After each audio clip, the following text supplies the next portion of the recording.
How high is your reading goal this year? 12? One for every month? Maybe 30, 50, or even 100? I will tell you how high mine is, but let me first talk a bit about social media. Now, I haven't had TikTok or Instagram for a while.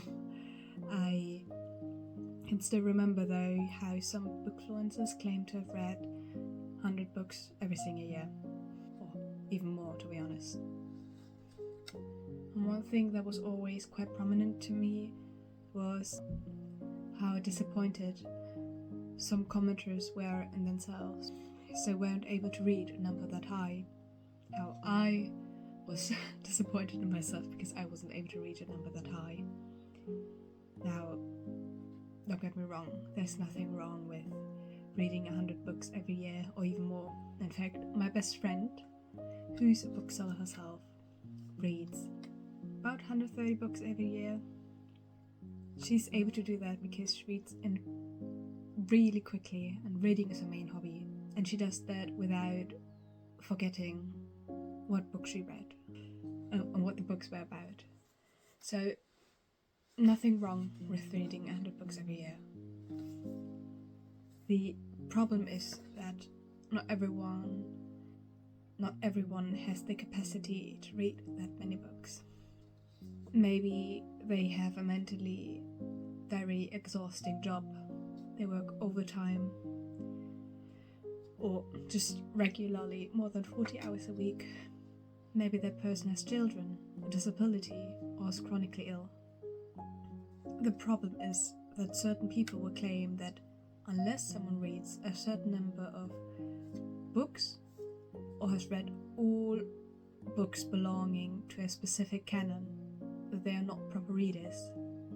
The problem is that gatekeeping a hobby that motivates people to educate themselves, to de-stress for some time, that makes people read less.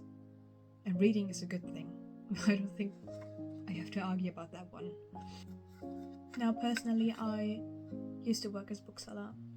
I did the whole 3-year apprentice, actually finished all the exams, and I can still remember how I felt at certain times. There are 70,000 new releases in German alone, and the number for the English-speaking publishing market is a lot higher than that.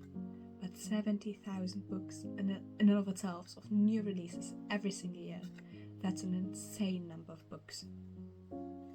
I always felt pressure to read and buy all of these new shiny objects and releases.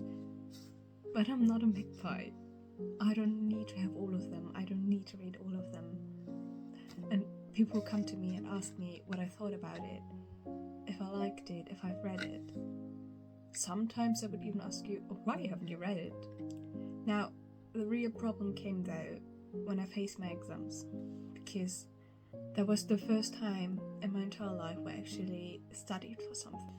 I was not able to finish my reading goal of 53 that year, one book every week. I was only able to finish about 35 books, and that includes audiobooks. I can remember how disappointed and devastated I felt, that I was anxious. I had made being a reader as part of my identity. Now it felt like I'd somehow lost part of myself, because I wasn't able to read a certain amount of books, an arbitrary number of books.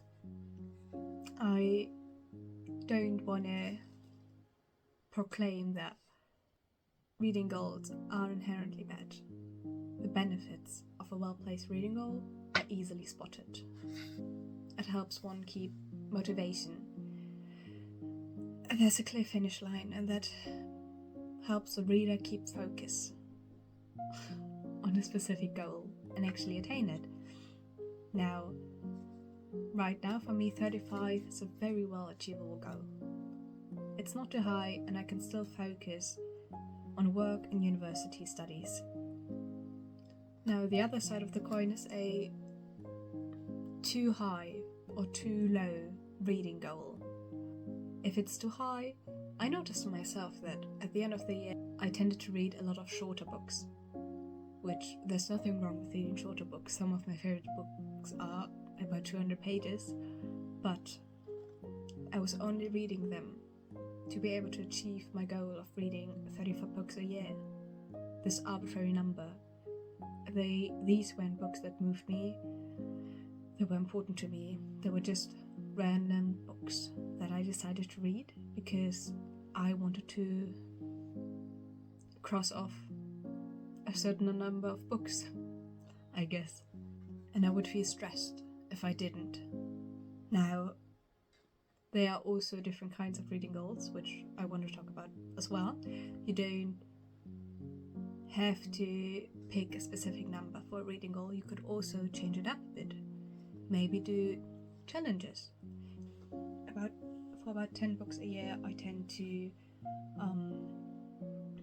put specific challenges or restrictions or limitations on me to diversify my reading. Some inspiration for you could be a book by a POC author or by a queer author. You could read a modern classic, a childhood favourite.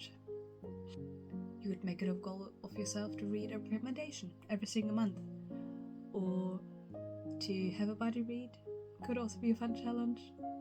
And what I also really like is reading a book by an author you've never heard of before. That way you can really diversify reading, stretch your horizons out a bit, and get to know different aspects or different categories of books that may not be discussed on BookTok or Bookstagram or BookTube. And you maybe you can find a new favorite author that way. Another more sort of New Year's resolution style of challenge could be to allocate specific spaces or times for reading. For example, every time you're waiting at the doctor's office or for public transport, or while taking public transport, you could read.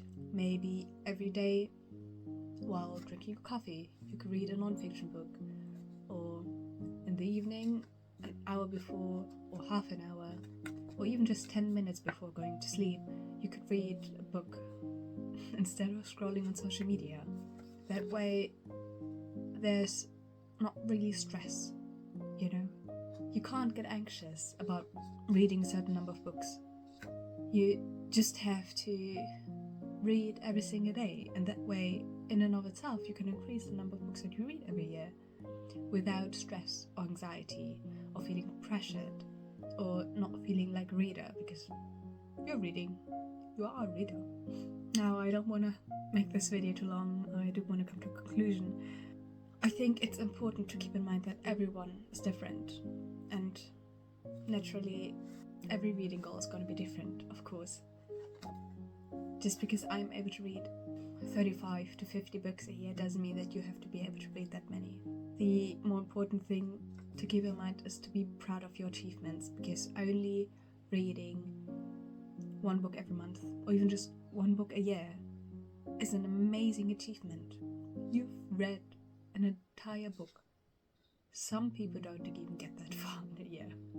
So be proud of yourself. Get that credit for yourself.